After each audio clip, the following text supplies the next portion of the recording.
Voilà un port qui est cher, voilà un port qui coûte plus de temps. Et vous savez d'où est venu le coup de massue? Le coup de massue est venu des pays de l'Interland. Et à juste titre, ils ont dit, nous, nos marchandises ne peuvent pas être scannées à partir du port de Cotonou. C'est un problème de souveraineté. À leur place, vous ferez quoi? Si vous voulez scanner vos marchandises, vous le faites à votre frontière. Mais voilà un État qui ne fait que des facilités commerciales, qui veut voir clair dans ce que vous importez. Et votre souveraineté, elle est où?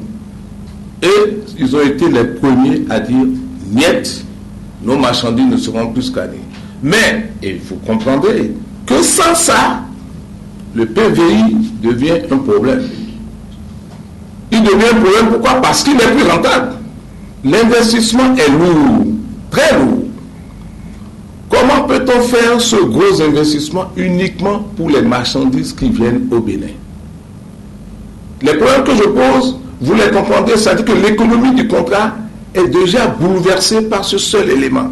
Le co-contractant, quel intérêt aura-t-il à investir des milliards s'il ne peut pas amortir son investissement parce que désormais, ce contrôle ne concerne que la frontière du Bénin et pas les marchandises qui sont les plus de 70% des importations qui passent par Cotonou. Donc, voilà le premier couac qui porte une atteinte sérieuse à la rentabilité du système. Alors, vous avez le deuxième handicap. Les pays de l'Interland disent net. On n'en veut pas. Mais le second coup de massue est venu du sous-traitant l'espère. Le sous-traitant, qui est vraiment la cheville ouvrière, qui doit former même nos agents des douanes qui prendront la relève plus tard, SGS, se retire du contrat à cause d'un conflit avec son partenaire. Que reste-t-il du PVI tel qu'imaginé par le gouvernement et par son partenaire commercial? Pour le partenaire commercial, objectivement, l'opération n'est plus rentable. Pour l'État, il y a une impossibilité matérielle de mettre en œuvre le contrat qui a été conclu avec son partenaire. C'est impossible. Les pays de l'Interland n'en veulent pas. L'espère se retire du contrat. Si vous étiez à la place de l'État, que feriez-vous? Allez-vous continuer à tenter de continuer à mettre en œuvre quelque chose qui ne peut pas marcher, où tout le monde se plaint, au risque de ruiner l'économie de votre pays, parce que de toutes les façons, les recettes ne peuvent que chuter? Est-ce qu'un État qui a la responsabilité de la survie de son peuple peut rester passif sans être accusé demain de haute trahison? Parce que s'il n'y a pas d'argent, le port, ce que ça représente pour le Bénin, c'est énorme. Quel est le gouvernant qui peut se permettre de rester passif sans qu'on l'accuse de haute trahison? Je pense que donc c'est à juste titre que l'État béninois, peut-être de manière tardive, a été obligé, contraint de mettre fin au PVI. Et aucun autre État ne ferait le contraire. Vous serez à la place de l'État, vous serez obligé, sinon demain vous serez poursuivi. Maintenant, il se pose un certain nombre de questions. Comment vous pouvez le faire? En fait, voilà des partenaires qui sont trouvés devant un contrat qui ne peuvent pas appliquer. Impossibilité matérielle. De deux choses l'une. Le contrat prévoit que si vous ne respectez pas les délais, il y a une faute. S'il y a faute, l'État peut se retirer du contrat. C'est ce qui est prévu à l'article 43. Mais le partenaire de l'État dit, je n'ai pas respecté les délais parce que vous-même, vous ne m'avez pas fourni telle et telle prestation. Le partenaire réalise que le contrat, avec le retrait des États de l'Interland et autres, ne peut plus tenir. Donc le contrat n'est pas faisable. Mais le contrat prévoit lui-même que si on se trouve dans un cas comme ça d'impossibilité matérielle d'exécuter le contrat, on se trouvera devant un cas de force majeure.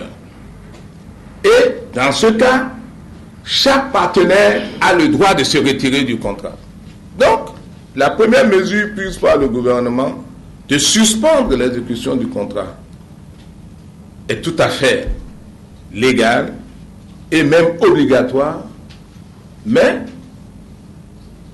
en disant venez pour qu'on négocie, c'est prévu aussi dans le contrat. Si vous êtes devant cette impossibilité, vous devez tenter d'abord de négocier. Et si la négociation n'aboutit pas, vous mettez fin au contrat. Et chacun se dit, le contrat, il est administratif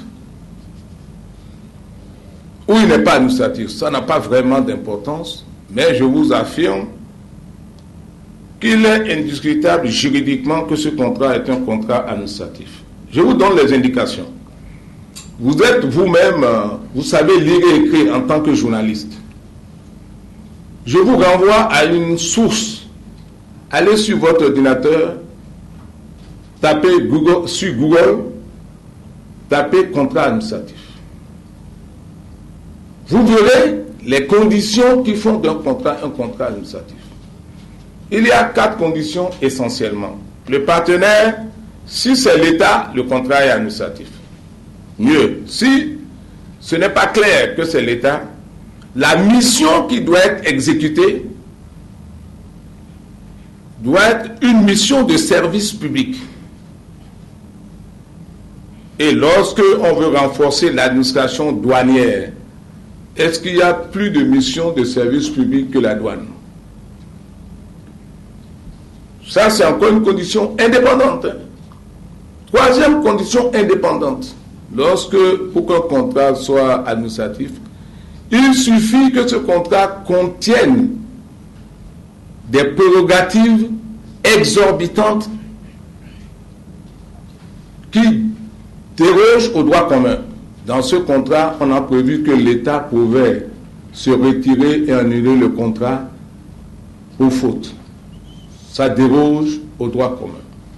Quatrième condition qu'on peut utiliser séparément, prévue par la loi en matière administrative dont nous nous inspirons, celle de la France.